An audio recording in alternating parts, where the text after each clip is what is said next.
guys, we're blessed again to be back for another one. I am your host, TJ the Conservative Hustler, and this is a quick glimpse into the world of lack of male leadership, no protective men, and lack of manhood. So let's see what the hell going on. Man charged with attempted murder after Friday morning shootout at Beaufort home. A man is facing charges of attempted murder after a shootout in front of a Beaufort residence early Friday, according to the Beaufort County Sheriff's Office. Nehemiah Wilson, 39, of Beaufort, was charged with 2 counts of attempted murder and the possession of a weapon, jail records show. The incident occurred on Shanklin Road around 5:30 a.m. when Wilson began arguing with one of 2 women in a vehicle parked outside a residence. After threatening the woman, Wilson pulled out a handgun and shot multiple rounds at the car, according to Major Angela Vian, a spokesperson for the Beaufort County Sheriff's Office. Neither woman was injured, but there was at least 1 bullet hole in the vehicle, Vian said. Wilson was being held at the Beaufort County Detention Center Friday afternoon. This investigation is ongoing. Anyone with relevant information is encouraged to call Corporal A. Kramer at 843-255-3294 or the Okay. You see that?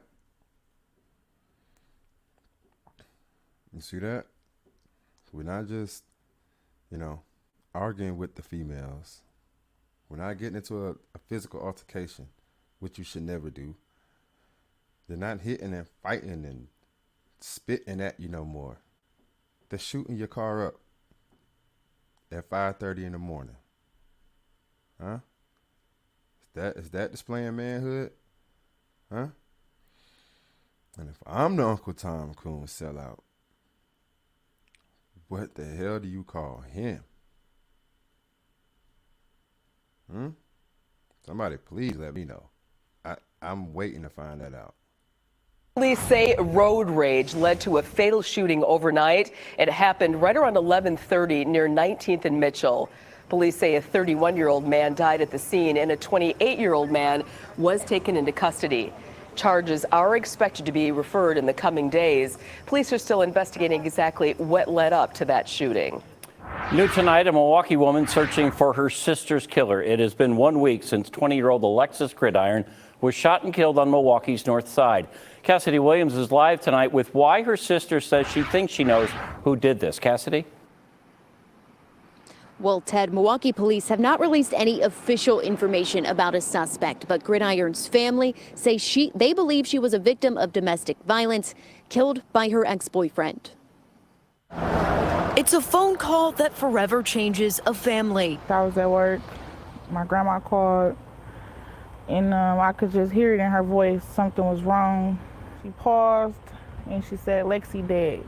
20-year-old Alexis Gridiron, known as Lexi by family. You see that? 20 years old. Taken away by an animal thug. Okay? You see, we got to call out the real problem in the community. We know who the real problem in the community is. So, we need to call that out and call it out immediately. We can't have violent animal thugs running around killing somebody's daughter, killing somebody's sister, killing somebody's cousin, killing somebody's best friend. And you don't want police around to stop that? And friends was shot and killed inside her apartment on August 12th. It happened at a complex near the intersection of 76th and Brown Deer. Her family quickly rushed to the scene and quickly focused in on a suspect, Lexi's ex-boyfriend.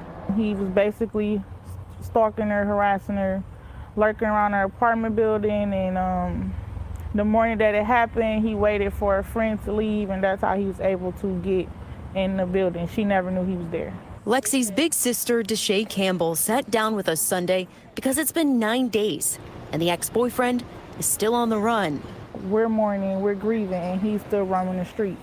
Campbell says her sister was a certified nursing assistant who dreamed of going back to school to be an ultrasound technician. Look at that. Beautiful young lady. Now, this animal thug done devastated an entire family. Now, he's ripping and running the streets. Somebody's helping him stay alive. The whole community should be in uproar. There's no way he should be surviving. The whole city should be upside down looking for him. Period. She hopes other women get help before their dreams are cut short. A lot of times women, they go through these situations, they feel like they could do it by themselves. They don't reach out for help. They don't tell a family member. I just feel like if you tell someone, you could get help. Now, we are not naming the ex-boyfriend because he has not been officially listed as a suspect here. Milwaukee police have only said that they believe that. Okay. We'll make sure we do a follow-up on that. Because in the famous words of the poet Tupac Shakur, you could tell them niggas you roll with whatever you want, but you and I know what's going on. Okay? So now you get it, right? Huh? You see where the violence is coming from in the community, huh? So let's stop playing this game like we don't know who the hell is doing this, because we know who doing this. Okay?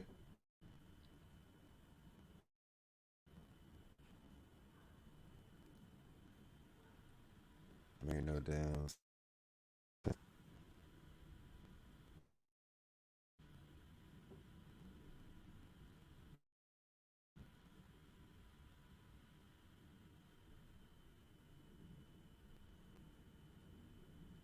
Economic update every Thursday on Fox 21. These are certainly interesting economic times we are living in. What's going on with the local labor market, with interest rates, with housing?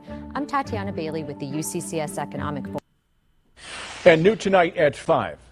What he did was ruined the lives of so many kids that were so vulnerable in our community that people overlooked and that the community overlooked and turned a blind eye to. Colorado Springs police are warning there may be more victims after a Colorado Springs man is sentenced to 624 years to life in prison for 15 counts of sexual crimes on children. Fox 21's Lauren Sharr spoke with. You heard it. There's zero tolerance at this platform for violence against women and children. We're going to call the bullshit out. Ladies, please be careful and mindful of who you have your children around. Period. Prosecutors about the man now behind bars, 69-year-old Joseph Lee Davis. Lauren. Scott, according to police, over the past 3 Look at him. Look at him. Look at this animal. Got a nice special place for you, animal. decades, Davis groomed, manipulated, threatened, and molested boys in his neighborhood, as well as extended family. Prosecutors say the community on the south side calling this a dirty little secret that's finally been exposed and brought to justice.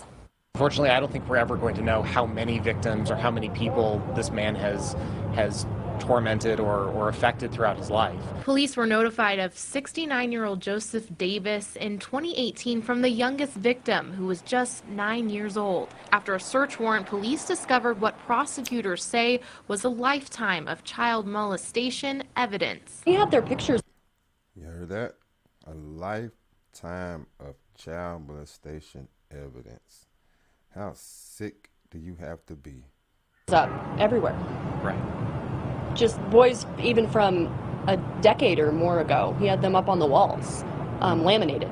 In various stages of undress. None of them were sexually exploitative that he posted on the walls. Yes, they were. Shit, they were boys, and he a grown-ass man. I don't give a damn what they call that.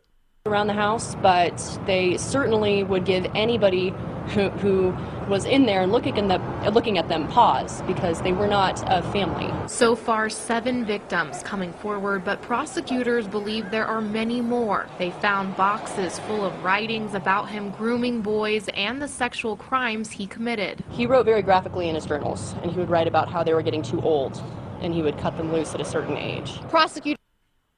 You hear that sick shit? Right? So you need to be careful and mindful of where your kids are, who you living around, who you're communicating with, who you have up in your space and your energy, because people are weird as hell. Prosecutors say Joseph Davis was using binoculars to look through his window across the street to Hillside Community Center to find his next. Wow, he stayed across from a community center, using binoculars looking at kids. That ain't an animal. I don't know what the hell it is. Victim. A neighbor who's lived a couple houses down for 11 years from Davis says her grandson was apparently approached by Davis twice at the bus stop. Trying to invite him to come over but he was smart enough. He was like 12 at that time. He was smart enough and did not like the energy and kept pushing him away. No one was off limits for him. It didn't matter who you were. Look at this evil there. You heard what Granny said. I ain't like the energy, baby. You better pick up on people energy, baby. You better get your stuff together, baby. You better get your aura and your energy right. Pick up on weirdness like him around your babies. And you see some shit like that, you take that down immediately. As long as you were a young boy, he would go after you if you were vulnerable. He used toys, video games, drugs, and alcohol to entice the boys to come to his house. He would use those things to You know, that's the type of shit that really triggers me, and I really want to break shit when I see shit like this. force these kids into thinking that they had done something wrong and that they were responsible for what was happening. He used spiritual, demonic practices on them, and even convinced some of them that he would put an evil spirit in them to cause harm to those they love. Told you this animal, evil, demon. Man, I hate you, man. He should never. 69. Oh yeah, he never comes out. Case closed. I solved it. Next case. And some of them truly believe that if they ever saw him again, he would do that. So now he's gone, and we'll never hurt them again. The victims weren't able to confront Davis as he refused to come to trial. Police are encouraging any more victims of Davis to come forward if they'd like. There are services available as well with the Victim Compensation Fund. Davis's stepson, Charles Portis Jr., pled guilty in July of 2019 to... Look at that. He corrupted his stepson. You can see the sadness and the corruption all in his face. Passed that energy down. Now got his life fucked up. Accessory to sexual assault on a child and accessory to... Wow. You see? You see? We lived in a crazy world. And if I'm the Uncle Tom Coon sellout, what the hell do you call them? Wow. 649 years. And if you ask me, I just chop some stuff off and be done with it. Family and friends, until next time, please be safe. Take care of them children. And be humble.